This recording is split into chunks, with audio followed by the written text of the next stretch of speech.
una vez más a este espacio a nuestra queridísima doctora Elidenia Velázquez. Doctora, saludo, bienvenida. Hola, Víctor. Hola, Emmanuel. Hola, doctora. Hola, ¿cómo está? Muy buenos días a todos los televidentes de este prestigioso programa. Gracias, doctora, por estar con nosotros y reiterar eso que reseñó el doctor Lister cuando llegó, que cuando usted viene al programa viene a refrescar, ¿verdad? A cambiarle claro, el ambiente. le da otra imagen, Víctor, sí, porque claro, todo esto... claro, o sea, no solamente por la parte como mujer, como fémina, sino también porque es un rostro que hay que decirlo, bastante agradable, ¿verdad, doctor?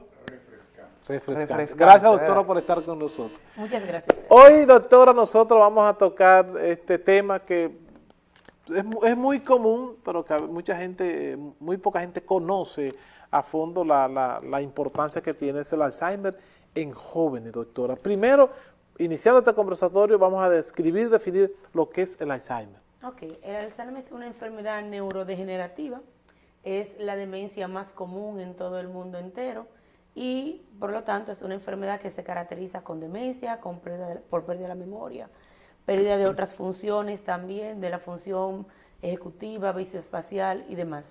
Y lógico que es una de las enfermedades neurodegenerativas más frecuentes conjuntamente con el Parkinson. Doctora, ¿y por qué en jóvenes? Yo tenía entendido que el Alzheimer le daba a una población ya de la tercera edad, un poco más adulta. ¿Cómo es esto que se da en jóvenes? Y pues, ¿el Alzheimer es hereditario o es provocado? Bueno, el Alzheimer es una enfermedad esporádica y como tú muy bien dices, Emmanuel, es una enfermedad de envejecientes. Aproximadamente 90-95% de los casos de Alzheimer son esporádicos. Esporádico significa que no tienen una causa específica. Neuropatológicamente lo que se ha encontrado en el Alzheimer es la acumulación en las neuronas, principalmente en las neuronas del hipocampo, que son las neuronas que tienen que ver con la memoria, esa área del hipocampo. Se ha encontrado un depósito de apoproteína B, también de proteína tau y de los filamentos, los ovillos neurofibrilares. ¿Qué pasa?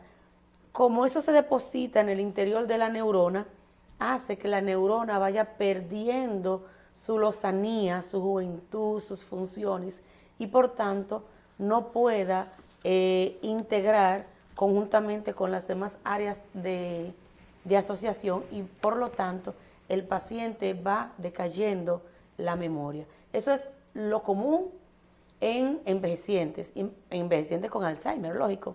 Se estima que aproximadamente un 60%, de un 40 a un 60% de las personas por encima de 80 años ya tienen el riesgo de padecer Alzheimer en personas mayores. Ahora, viene tu pregunta, ¿por qué en jóvenes?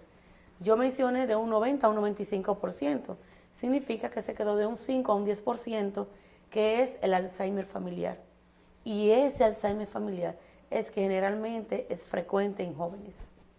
Precisamente por eso traemos el tema a colación, porque la población en sentido general conoce, y de hecho usted lo acaba de confirmar, que el Alzheimer es en personas adultas. Así pero estamos viendo en los últimos tiempos realmente que también lo están padeciendo jóvenes. ¿Cuáles son las razones, doctora, que pueden llevar, por ejemplo, a un joven a temprana edad a sufrir el Alzheimer? Ok. El Alzheimer en pacientes jóvenes o los pacientes jóvenes con demencia está encasillado dentro de las demencias de inicio precoz. Entonces, las demencias de inicio precoz, en este caso el Alzheimer, que es la más frecuente en los jóvenes de inicio precoz, ¿okay? De las demencias. Doctora, usted me dice Alzheimer o demencia. Sí, porque hay más demencia. No todas las demencias son Alzheimer. Okay. Por ejemplo, yo mencioné que el Alzheimer representa la causa número 1 de demencia. Luego le sigue la demencia vascular. Luego le sigue la demencia por cuerpo de Leber. O sea, el Alzheimer es una demencia. Exactamente. Okay. La enfermedad de Alzheimer, que la describió Alois Alzheimer, un psiquiatra alemán en el 1903. Pero hay otras demencias. La demencia vascular, por ejemplo, que también es frecuente en jóvenes, pero no por encima del Alzheimer. ¿Ok?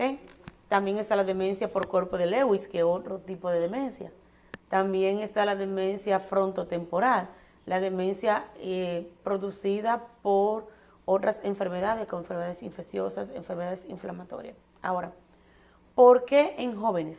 Ya yo te decía que generalmente esto ocurre cuando tiene un componente familiar hereditario.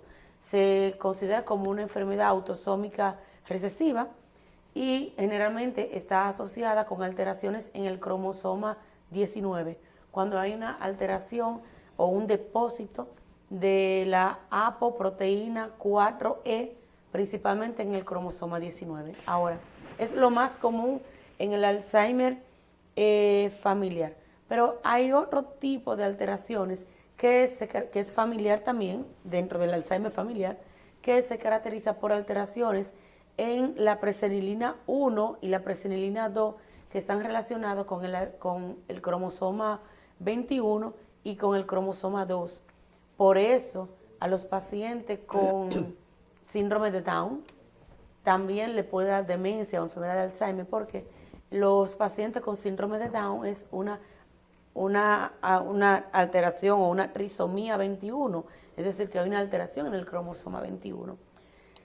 Hay factores de riesgo para la enfermedad de Alzheimer en las esporádicas y generalmente dentro de los factores de riesgo del Alzheimer en sentido general, el que no es controlable es el familiar y es el que se ve en pacientes jóvenes, generalmente de 40 a 50 años.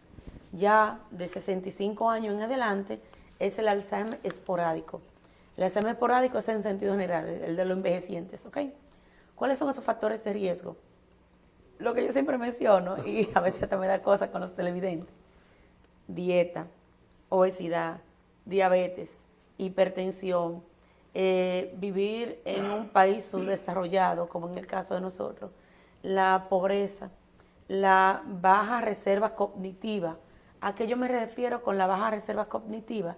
A los pacientes, o a las personas, perdón, a las personas que leen poco, que no, por ejemplo, que ejercitan poco la mente. Exactamente, a Don Lister muy difícil que le vaya a dar Alzheimer, porque una persona que se levanta quizá a las 5 de la mañana a revisar todos los noticieros, a revisar todos los periódicos, eso sí, se acuesta a las 10 de la noche. Pero se levanta temprano a revisar todo y siempre vive leyendo, ¿tú entiendes? Doctora, a eso me refiero con la reserva cognitiva. ¿Cuáles son esas características, por ejemplo, que sin que podamos nosotros, por ejemplo, percatarnos que pudiéramos estar frente a una persona que esté en la antesala de sufrir el Alzheimer? Mira, generalmente ya el Alzheimer en pacientes jóvenes tiene un componente familiar, como lo vemos, ¿ok? Pero hay otras condiciones que permiten que una persona joven como nosotros pueda desarrollar no necesariamente una demencia, pero sí está la condición que se le llama deterioro cognitivo. Entonces, el deterioro cognitivo, con sus diferentes grados, leve, moderado o severo, puede verse en cualquier persona sin un componente familiar. Porque ya cuando nos hablamos del Alzheimer en jóvenes, obligatoriamente debe haber un componente familiar. Que el tío le dio, que a la mamá, que al papá. Y entonces, pero en pacientes jóvenes sin Alzheimer familiar, sin ese componente hereditario, entonces está el deterioro cognitivo leve, moderado, que es lo más frecuente. ¿Cuáles son las causas? La enfermedad del siglo XXI, el estrés, la baja reserva cognitiva también, los pacientes que tienen una vida... ¿El estrés te puede llevar a sufrir Alzheimer? Un deterioro cognitivo, Entonces, los deterioros cognitivos se caracterizan porque el paciente se queja de alteraciones de la memoria, se queja de que se le olvidó, ¿sabe? A cualquiera se le olvida dónde dejó el celular, dónde dejó cualquier cuidado, cosa. Pues ya yo... No. Pero ya cuando eso se perpetúa en el tiempo, en una persona que no se ejercita bien, no se ejercita, no lleva una buena dieta, toma mucho alcohol, generalmente tiene otros tipos de hábitos tóxicos, principalmente el cigarrillo, ¿ok? Entonces, y que por encima de eso tiene una baja reserva cognitiva, no lee, no ejercita el cerebro, vamos a decirlo así. Entonces, y que por encima de eso viva muy estresado, se le olviden dónde está la llave, dónde dejó el dinero, dónde dejó la libreta, dónde dejó tal cosa, que tenía que llamar a tal fulano y no le llamé, que debía hacer esto y no lo hice. Entonces, esa persona tiene un riesgo, o lo más probable, que tenga un deterioro cognitivo en sus diferentes variables. Leve, moderado, ya severo es más difícil. ¿Okay? Ahora, volviendo al Alzheimer en personas jóvenes, dicho sea de paso, es mucho más agresivo que en pacientes ancianos, porque el Alzheimer en ancianos es más bien insidioso, el inicio de los síntomas. En pacientes jóvenes avanzan rápidamente, incluso está muy relacionado con la presencia de psicosis, e incluso para nosotros como médicos, no aquí en San Francisco de Macorís, ni en Santo Domingo, ni en el país, a nivel del mundo, para nosotros llegar a un diagnóstico de un paciente con Alzheimer joven o familiar es más difícil, porque generalmente no se asocia tanto con Alzheimer. Es decir, tardamos mucho en hacer el diagnóstico. Doctora, ¿y cuál sería esa sintomatología para uno ir identificando? Bueno, las alteraciones de memoria, pero en los pacientes jóvenes no necesariamente hacen las alteraciones de memoria, generalmente es memoria reciente. También hacen alteraciones de las funciones ejecutivas. ¿Cuáles son las funciones ejecutivas? Las funciones de razonamiento, las funciones de juicio, las funciones de cálculo, las funciones de hacer cualquier cosa en el tiempo, e incluso está relacionado con la praxis, que cuando se pierde la praxis, entonces sería apraxia. ¿A qué yo me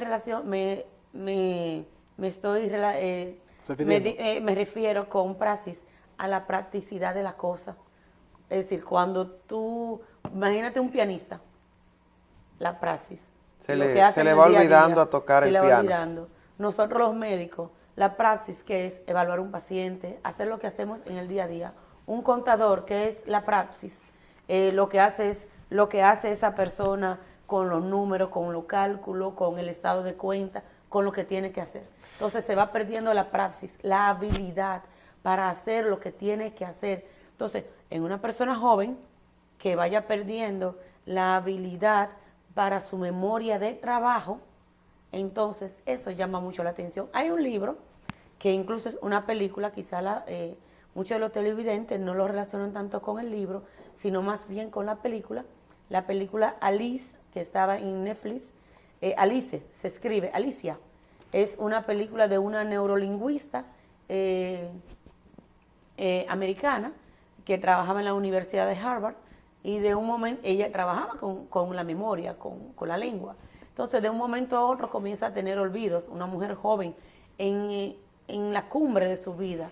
Y entonces, esa paciente en esa película comienza a desarrollar Alzheimer joven, y el de ella era un Alzheimer familiar. Yo lo recomiendo a las personas que quieran leer el libro o el que quiera ver la película. Muy Doctora, excelente. de verdad que nosotros cuando tenemos la oportunidad de tenerla a usted y tocamos esos temas, pues aprendemos muchísimo, y así yo espero que el público también que sigue este segmento cada 15 días, pues también haya tenido la orientación que usted comparte con todos nosotros. El Alzheimer en jóvenes fue el tema que la doctora Lidenia Velázquez pues, compartió con nosotros en el día de hoy. Gracias, doctora, por estar con nosotros. A ti.